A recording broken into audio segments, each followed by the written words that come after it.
podcast about the SEC. I came up with that on the spot. Wow. Thank you very much. What a Valentine kickoff, post Yes, Valentine kickoff. Yeah. yes. Welcome to the third Saturday in October, your SEC water cooler podcast for the rest of us. You know the drill. Find us online at third Saturday in October.com. You can find us on social media at TSIO Pod. You can support the show in one of three ways. You can share this episode with a friend. You can find us on Venmo at TSIO Pod, or you can find us at buymeacoffee.com/TSIO Pod. I am Bradley. I am very happy that baseball season has kicked off, and I'm joined by my lovely co-host, Jared. Jared, how are you? Off the cuff, roses are red, violets are not phone calls.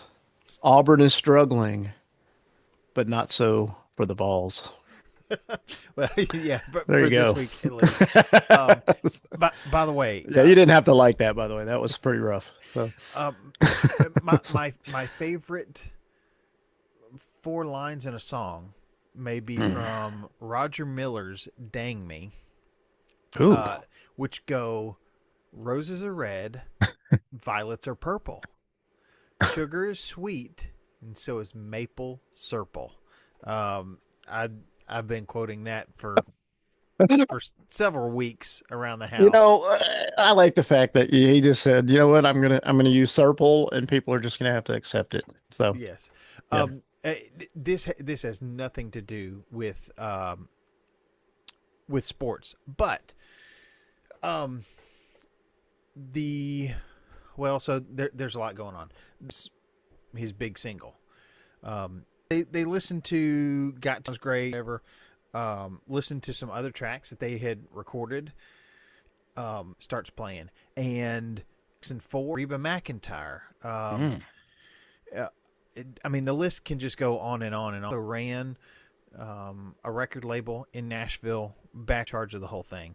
But anyways, that line from Dang Me, roses are purple, Can we sugar very sweet. quickly give a shout out for a resurrection? You know, what was a sad end appears to be a resurrection for into the show, but it's Yeah, someone that you know, yeah. Will from Auburn, but it looks like his career is resurrected. He's gonna go work with the Green Bay Packers. So I'm happy to hear that he landed on his feet Yes, post Auburn. So, I in Michigan. I don't know if it was Western Michigan. Again, he was up there for. and he's got some thick skin, so that's gonna help him to not be at Auburn. I am what his particular role is. I know it has something to do with personnel, but That is a wonderful question that I did not have in front of me, and I should have. So well, let's just take a quick Google and find yeah, out. he is somebody who does know players. He has worked under. Forgive him for this, working under Butch Jones, but he's also worked with Les Miles. He's worked with Brian Kelly, and he's worked with Hugh Freeze. I mean, he's worked with some really good coaches.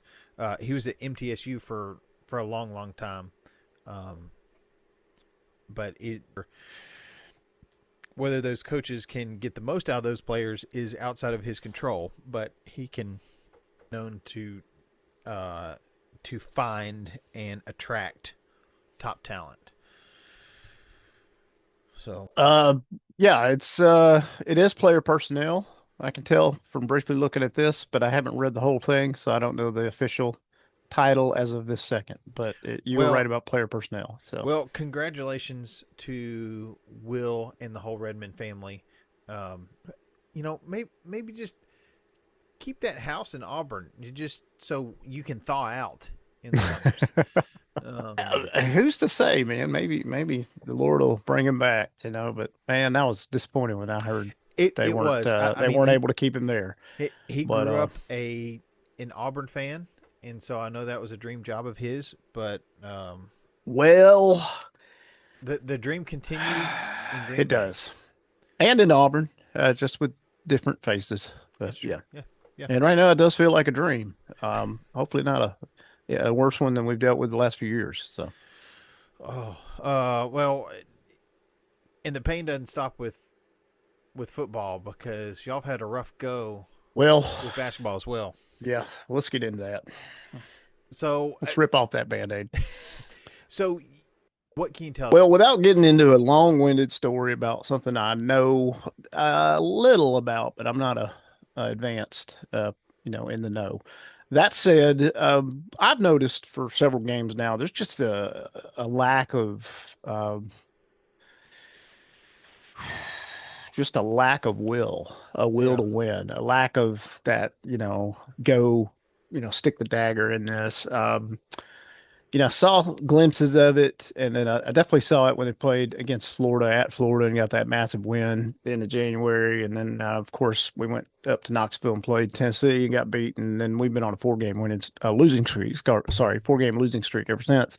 And in these 4 games, I've seen just an Auburn team that's weak-minded. They don't Mm, seem like they're where they need to be, and there's certainly an even more of an emphasis of our lack of depth and our lack of bigs in the paint. And we've been able to play around that to a degree, but when we play the really tougher teams, we get exposed, and yeah. the record says that. Now, that being said, there's some stories going back to when Auburn and Bruce Pearl were going to the Final Four last season. That was right at the same time of the transfer portal, and it was I would imagine that was a nightmare to try to have conversations, try to lock things in when you don't even know what players are sticking around. Yeah. There's a lot that you don't know, and you're trying to prep for a Final Four. Yeah. And there's probably a lot more to that, but that's the very short summary. Is Auburn just had a challenging a couple of days there with prepping for the Final Four and trying to figure out some things related to the portal. And that I am told and I believe is one of the reasons why there's not greater depth down low. Yeah.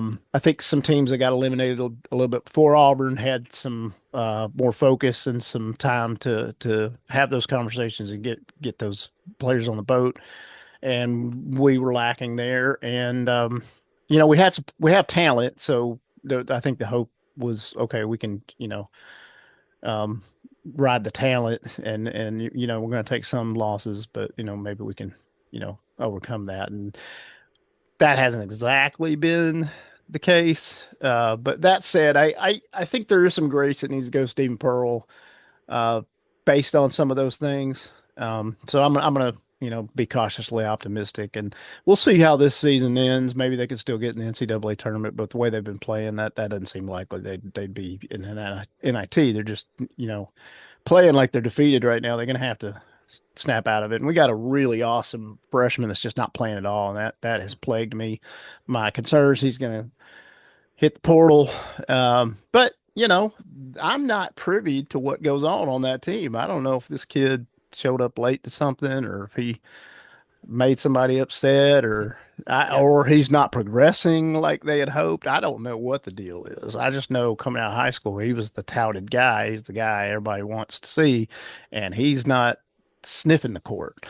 So there's got to be a reason for that. I don't know what that is, and he's probably going to transfer. And I'm sure they'll bring in other people that'll be really good. But that, as somebody who was excited to see him, kind of progress this season, I haven't seen it.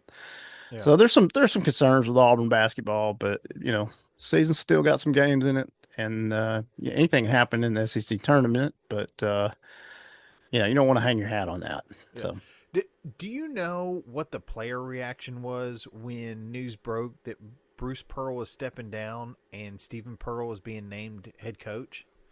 what I do. While trying to figure out, and of course, this didn't happen until after the baseball season was pretty much wrapped because this was end of October, Yep. and so you've got World Series kind of happening right then or getting close. Um, but there's not a whole lot of time to make changes Hmm. between then and the start of the season. Should somebody say I'm out, but Tennessee goes hires their young assistant, Elander, and when the video of the player's reaction when he's announced as head coach was proof enough for me that everything's going to be okay. And we'll get into baseball in just a bit, but I was just thinking about that because as an assistant coach, you do have a lot of buy-in from the players, and so, well, I mean, when you go to a place to play football, to play basketball, to play baseball, you're not I mean, you are going there for who's the head coach that's going to get the most out of me, but you're also looking at the staff and saying, okay, what's the staff going to do for me, and is this the staff that I want to work with? And it seems like Stephen Pearl got that buy-in from those players, and I think that's going. It doesn't look like it's paying dividends this year, but it will pay dividends in the future, I'm sure. So let's recap some of these scores, as painful as they might be. Vanderbilt did go down to Auburn and get a win. Vanderbilt now, after that, 7-4 in the SEC, kind of trying to claw their way back in. Arkansas beats LSU by, what is that, 29? I mean, Arkansas just Calipari, what can you say? Florida gets a win against Georgia. Georgia really struggling once the SEC schedule kicked off, losing by 20 to Florida. Alabama beats Ole Miss by 19. Tennessee gets a win over Mississippi State. By the way, Tennessee almost gave that game away. Well, there are some SEC teams that had that happen. Yeah, Tennessee ended up winning by 9, but did get outscored in the second half, and I believe was behind at some point in the second half. Missouri ekes out a win over A&M by 1. Heck of a game to watch there. And then my scores just decided to nap. But well, that's all right. I know. Is it just the ESPN website just takes a long time to load? Well, I'm going to blame that on the post snowpocalypse, Nashville, Tennessee. Let's do that. So I'm just going to use the and then Vanderbilt gets a win over 8 by 13. Florida keeps rolling, beats Kentucky. Oklahoma wins over Georgia. State beats Ole Miss. Arkansas beat Auburn. Alabama beat South Carolina. Texas beat Missouri. And Tennessee beat LSU.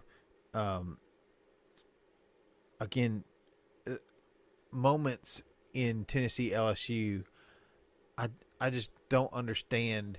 There is something, and I've seen this in a lot of Rick Barnes teams. That second half run by the other team, or a second half drought by Tennessee, it's just really hard to break out of it. And I don't quite understand what it is, but it's really frustrating.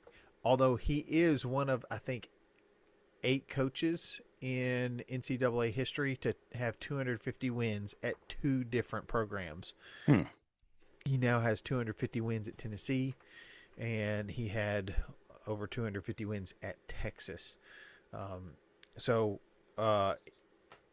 he's won a whole lot of games.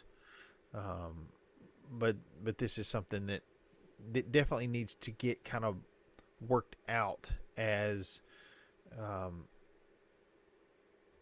things progress in the season, because it's just going to get tougher. It aggravates me just thinking about it. Games we got coming up, by the way: South Carolina at Florida. Good luck stopping Florida right now. Florida is 10-2 in the SEC, and I believe that makes them the highest ranked SEC team, and they're only ranked 14. So Florida's at 14, and I believe these are last week's rankings because I don't think the new ones come out until later today. You got Vanderbilt still in there, though that's going to probably take a hit. Arkansas, I expect to move up from 21. And Kentucky at 25. I don't know. Tennessee might creep back in. Alabama is kind of on the line there as well. I don't see Georgia or Auburn, who were close to rankings, moving back in. But we shall see. True. Also, you got Georgia going to Kentucky, LSU going to Texas. Those are all on Tuesday. And I thought I could stall long enough. Come on, ESPN. You're just... Well, do this. I'm looking... it is going to be fun, with the exception of Florida is just out. They are just... They're a game ahead of Arkansas. So you've got Florida 10-2.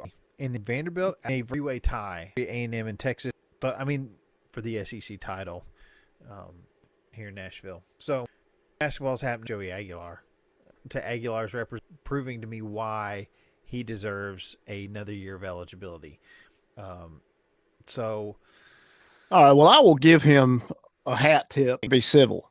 Yeah. Yeah, there's a lot of things, and sometimes, I can be persuaded, but Yeah. What can the NCAA do? I don't know. It's not looking good. Oh, yeah. When you starting to hear about Rich coming back and things like that, come on. In professional, especially if you have left, gone and played, it's and you just need to go. What about situations like Aguilar? NCAA level. It's an NCAA, so that what play, they've done is not just, it's yeah. Now if you got you might start seeing that. If you do, are they all that great? Oh, I don't know. You can wink go over here to Southern University, whatever, develop this play at Alabama or whatever. And then, it's really shocking to see some. You'd like to think that wouldn't happen, and who knows? I mean, I also feel up. It's like, hey, go play over here.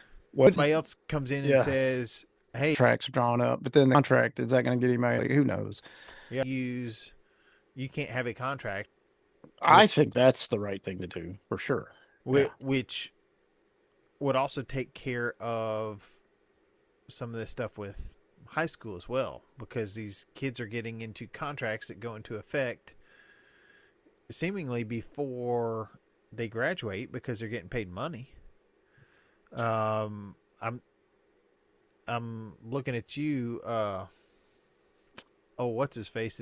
That's going to Vanderbilt from Nashville Christian, who's committed to Georgia. And from what I understand, he was committed to Georgia. Georgia pays him, I don't know, $200,000.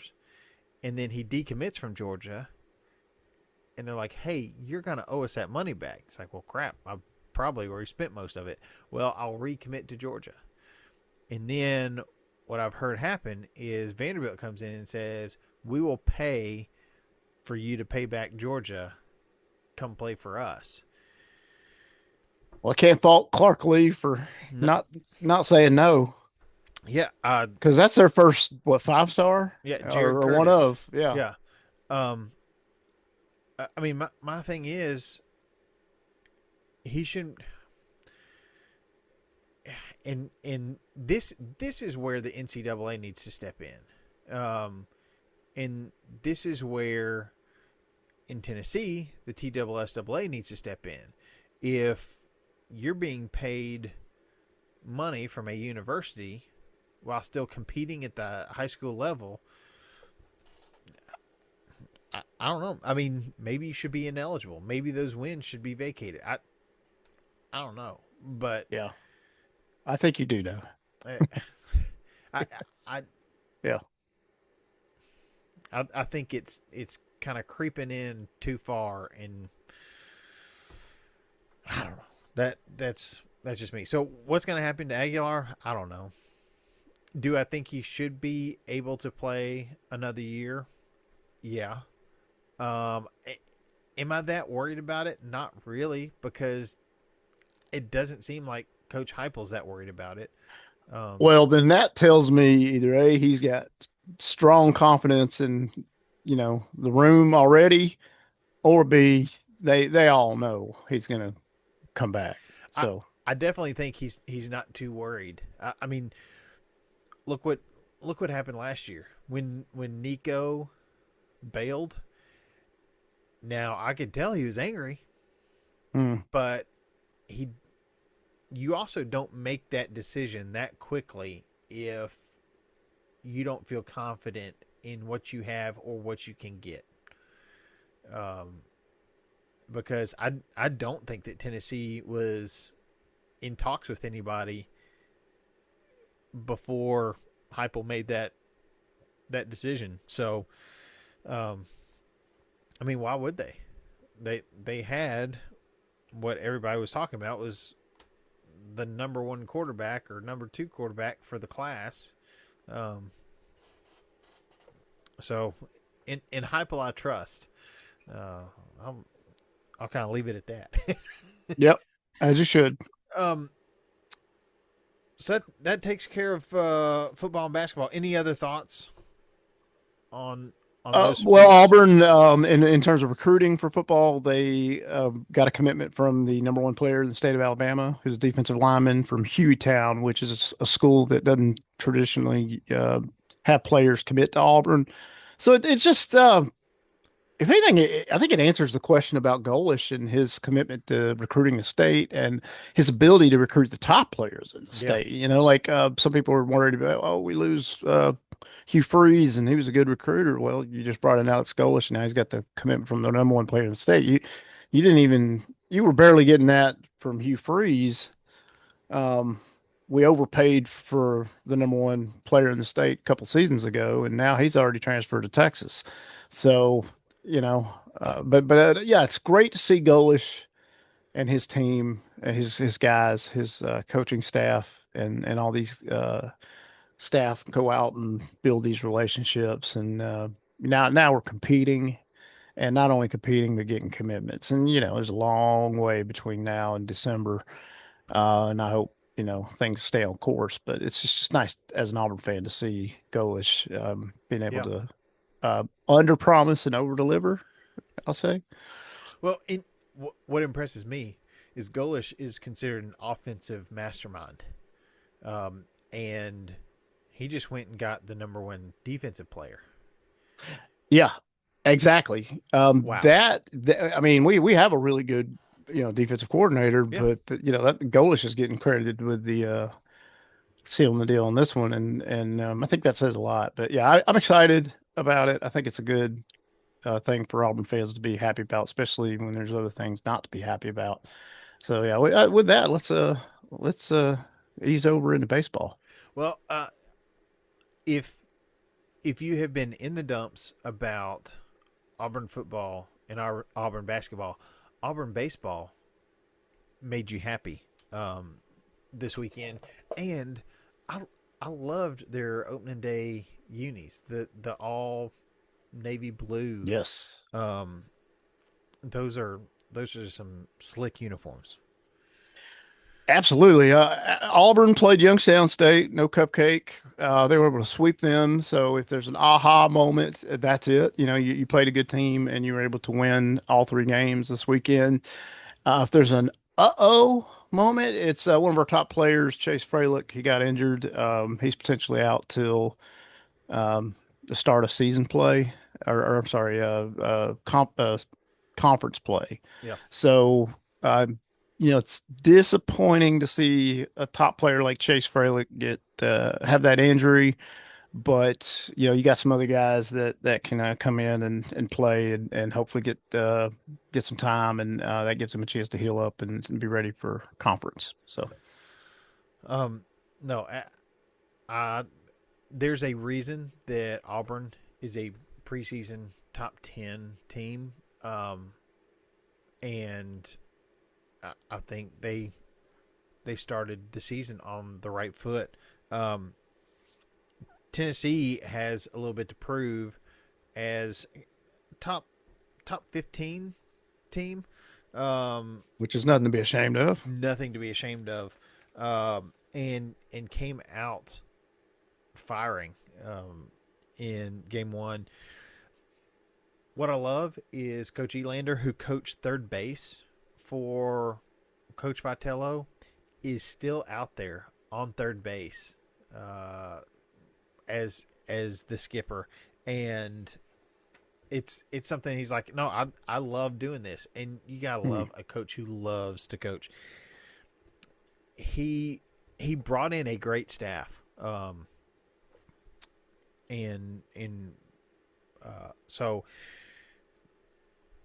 they didn't play anybody in the fall, or I guess in the spring. The fall kind of got all mixed up too, with Vitello getting hired away. There was some bad weather when they were doing their kind of inter squad scrimmages. So there were a lot of question marks going into the season, and looking at the lineup for game one, your first two batters are new faces. Henry Ford at third base, transferred in from Virginia. I think he was the number one player in the portal. And then Blaine Brown, who I believe, Yeah, and he was DHing for us. He can also pitch. So is he Otani level? No. But well, how dare he? Yeah. You may see more of these players coming up. So starting lineup: Henry Ford at third, Blaine Brown DHing, Levi Clark playing first base. Levi Clark, I believe, a sophomore, played a good bit last year. Reese Chapman, I have a bit of a man crush on Reese Chapman. All right. Playing right field. Stone Lawless catching. I believe Lawless is also a sophomore. Reese Chapman is a senior, the only player that has been at Tennessee for 4 years. Manny Marin, young shortstop, he played some last year. Jay Abernathy played a little bit last year at center field. Ariel Antigua, a sophomore at second base. Chris Newstrom, who I believe is a freshman, in left field. Tegan Coons, who did play a little bit last year, did not pitch late in the season. It may have just been postseason where he didn't play, but he got the nod for opening day and did pretty well. 8 strikeouts to 1 walk in 6 2/3 innings pitched. That is a good ratio. Indeed. Yep. You want generally 3 strikeouts to each walk to feel good. And then Nick Abram came in for an inning and a third and had 1 strikeout, 0 walks. And Tennessee wins that 10-0. So the bats came alive. That was a run rule, I believe, because that ended in the 8th, with those last 2 runs being scored. Very similar lineup for game 2. Landon Mack, who I believe is a transfer, got the start. 9 strikeouts to 1 walk. Again, fantastic for for your strikeout to walk ratio. Now, we'll say this too. The beginning of the season is generally pitcher friendly because you're still trying to get your timing down. You're still trying to get used to seeing live pitching. And there's not as much on the scouting report. The guy pitching for Nichols in game 2 had not pitched in 2 years due to injuries and other factors. Then Cam Appenzeller, I like to call him Appetizer, came in. He had 4 strikeouts, 0 walks, and Bo Rudy finished the last. Wasn't swinging at the best pitches. Again, Nichols' pitcher did not have much tape because he hadn't pitched in so long, but still a good day Friday night, and then they played a doubleheader on Saturday. So, this, spoiler alert, was another run rule game. Tennessee did this a lot last year. Tennessee's got a small field. So there's a chance for a lot of home runs. That's why Tennessee hits a lot of home runs, but also the other teams have the same opportunity to hit home runs, and most of the time don't in Nelson Stadium. But hard to catch, especially 3 days in a row. Tyler Myatt got the nod for DH. Started towing the line of strikeout to walk ratio. Feel pretty good about that. As far as batting average, the 2 that did not play in the second game on Saturday, Stone Lawless and Manny Marin, batting .333. Henry Ford, .417. Blaine Brown, .571. That doesn't suck. No. Reese Chapman hitting .600. He's currently leading the team. And then you got both Tyler Myatt and Trent Grinlinger both hitting .500. They haven't had a whole lot of attempts, though. Nate Eisfelder, who pitch hit and played right field a little bit. Evan Hankins at first. Hunter High at first. All still hitless. Jay Abernathy, Ariel Antigua hitting .111. Bates batting 1,000. Get up second base, shortstop to see what duo really clicks, who fits where. You'll see some things mixing up between catcher, first base, and in the outfield as well. It's like whose defense is hot right now, whose bat's hot. So I'm feeling pretty good about the start to Tennessee's baseball season. 3 games in, I like what I'm seeing. Tuesday against Kent State. And then we got one more midweek home game before where competition's really going to step up in a couple weeks. It's baseball season. By the way, update, I posted to my personal Facebook, Instagram, my son's baseball team. Yes. Needed to pick Dodgers because they just won the World Series. The Little League team also had the Mavericks. We were just going to all teams. Like, what were some of the best mascots? Mavericks. What else did we have? Pirates. There were several. They're not good. They might as well call them the White Sox. But they're in the American League. I can have a National League team. This is true. Let's make it the Giants. So I wear that sweatshirt not quite every day, but just about every day. It is so soft. I can't get enough baseball. It's the only baseball sweatshirt I have. Maybe I need to change that. Well, But it's do we either though? that or a Tennessee Yeah. sweatshirt. Well, yeah. Um, so uh, so it would make sense to be the Giants, but I was going to let my 6-year-old pick. He picked the Pirates.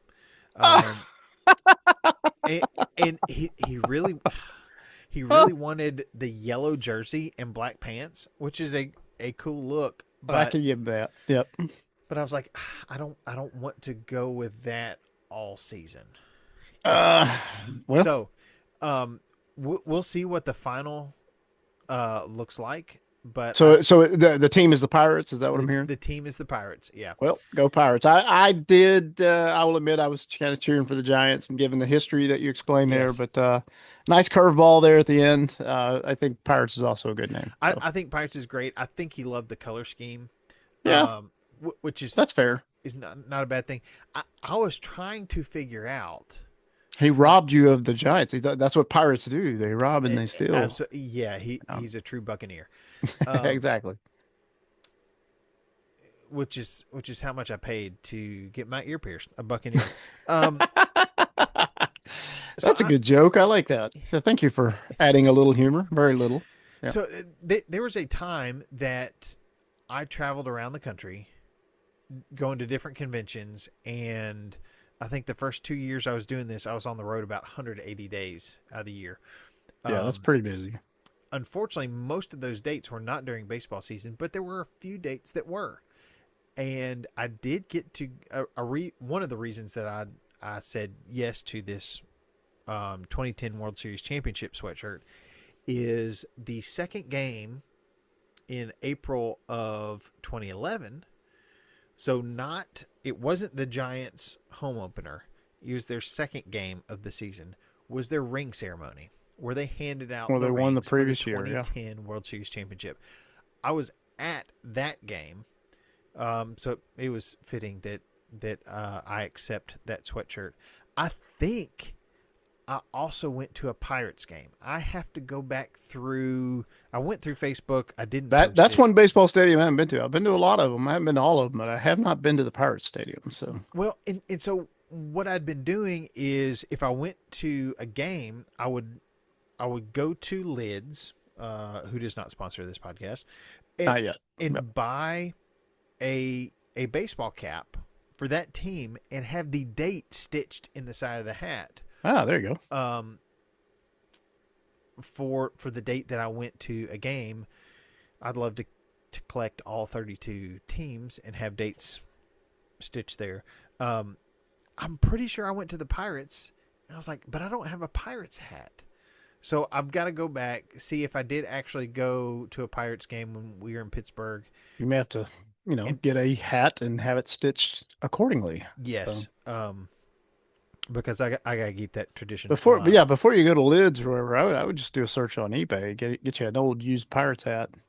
Ooh, that'd be sweet. I'm guilty of doing that. I have bought used stuff like that on eBay, and Oh, it's usually a little less than you would get on sites like Lids. So yeah.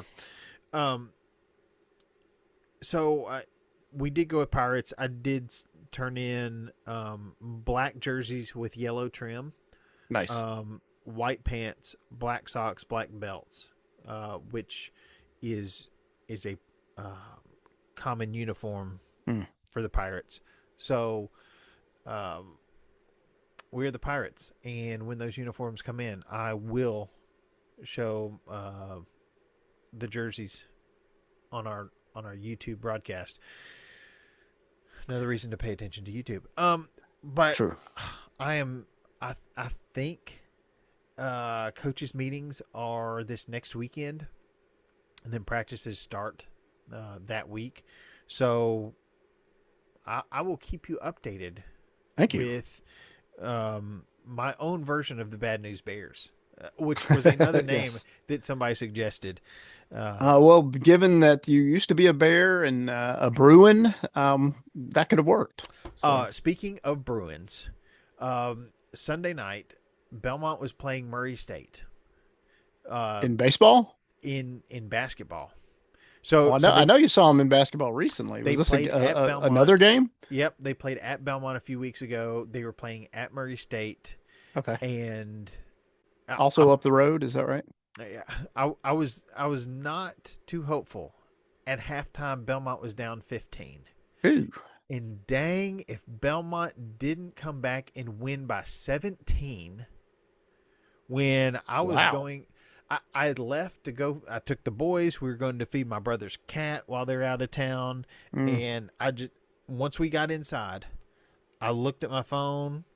The Apple Sports app told me we were up by 12. I was like, what the heck? What just happened? Yep. And by the time we got home, the game had gone final and they had won by 17. So I don't know what Casey Alexander uh, pulled out of his magic hat at halftime, but he said the right things and got his team back on track. So Belmont has uh, a multi-game advantage over Murray State for first place, and in the league, and really showed that they can come from behind. That is the kind of um, I, chutzpah that I want to see from a Well, team in the second half. for Murray State, Belmont is now titled the Bad News Bruins. Uh, Yes, there you go. I love it. My son's school has a a spirit night at a Belmont game in a couple weeks. Um, Next week, I can't keep track, but a little bit of each ticket bought through their link goes back to the school, so you better believe we're going. He is all excited about it. Yep. Um, that's plenty of sports talk for this week. Well, I have two parting thoughts, if you Yeah. allow. Yes. One is, we mentioned a passing in the beginning of the episode. We'll mention one in the end as well. We had an actor named James Vanderbeek, Dawson's Creek, a number Yes. of great projects, but one, Varsity Blues, which is one of my favorite football movies, and rewatched that this weekend. If you get a Oh, chance, yes. such a good one. I found myself just cracking up. Beak and the Varsity Blues. If you get a chance to go see that. Oh no, I just remembered. There is a YouTube channel that is focused on a guy who owns an apparel shop. You were talking about the jerseys and things. Yeah. He owns a company called Jersey Bird, and probably 2 years ago he bought a lower tier soccer team in Africa. Did I tell you this? Is this No. new? Okay, so this gentleman, and my mind, his name is slipping my mind, but that doesn't matter. He and his little business that he runs here in the United States, probably most people listening, Yeah. bought this club, uh, for several months, just put money from his business. They probably should have put into his business, but he put it into the club and started, physically went there to Kenya, doing everything and videoing it. He's got viewers from all over the world that's producing YouTube money, that's good money in Kenya to support this team, and he's got them all living in this this place that's fairly nice, and he's got but Yeah. the team is called Kahawa Pride. So if you get a chance, you're looking for something different, get on watch some Varsity Blues, and if you get a chance, check out Jersey Bird channel on YouTube to see Kahawa Pride. Be a Yeah. part of their story as they rise the ranks of the Kenyan Premier League. I, Pretty I cool. I'm gonna have to check that out. It is worth checking out. Please It's do. like Yeah. the whole idea is so cool, and somebody saw an opportunity to go and buy. Yeah, buy a club that is actually affordable for someone like myself and you. Yeah. This guy, it couldn't have cost him copious amounts of money. It's not, money to buy a house or anything, but he bought a club and now Yeah. he's reinvesting in it. Now it actually is self-sustaining because of the YouTube stuff and the social media stuff. And he's very transparent. He shows all his spending, and he has an episode dedicated every month where he kind of talks about what the costs were and were they profitable. And I love the transparency. It's Yeah. fantastic. Well, Great channel. So yeah, in by trying to improve this team, he's improving other people's lives, but both absolutely. Yeah. the players, the staff, but also the local fans. Yeah, they just signed a major sponsor because they've gone viral, and this sponsor is going to actually fly that team up to London, and they're going to play in Emirates Field there, where Arsenal play in London. That's like, I mean, that Get would have never happened. And and get them and on Ted truthfully, Lasso. it's going to be a friendly, and they're probably going to get stomped. But it's just these, these youth, these young guys from Kenya, all of a sudden, getting an opportunity, and Yeah, and it's really a good story. So yeah, it will probably be a Disney movie someday. It's yeah, catch it now while you can. So yeah. Cool Runnings too. Uh, yes, yes. I have not watched any of the Olympics, by the way. oh, come Going on in the Olympics, couldn't tell you. on. So The skeleton and the luge are complete, which means mm, bobsled is getting started. And okay, well that today, sounds like a fun thing to watch. the one man bobsled, which is the which is an amazing. Nickname in high school. Yes, Okay. the monobob. Um, it got started. There's been a lot of competitions, then some speed skating. So the 500 meters, in the next to last heat, a new Olympic record was set. They both broke that record. So I think they've got 10 golds and 17 medals. 19 medals. Who Italy's second with 17 medals, and then U.S. is third, 16 medals with 6 gold, I think. This was my last. I'm trying to remember from the last time I checked, which was earlier this evening. But Norway just odd. You can support the show. Share this with a friend who loves football, basketball, or baseball, or the Olympics. Tailgate, pancake, living room, pregame, burgers, ribs, chicken wings, chip and dip, pregame, scotch and a lot of IPA, Coca-Cola.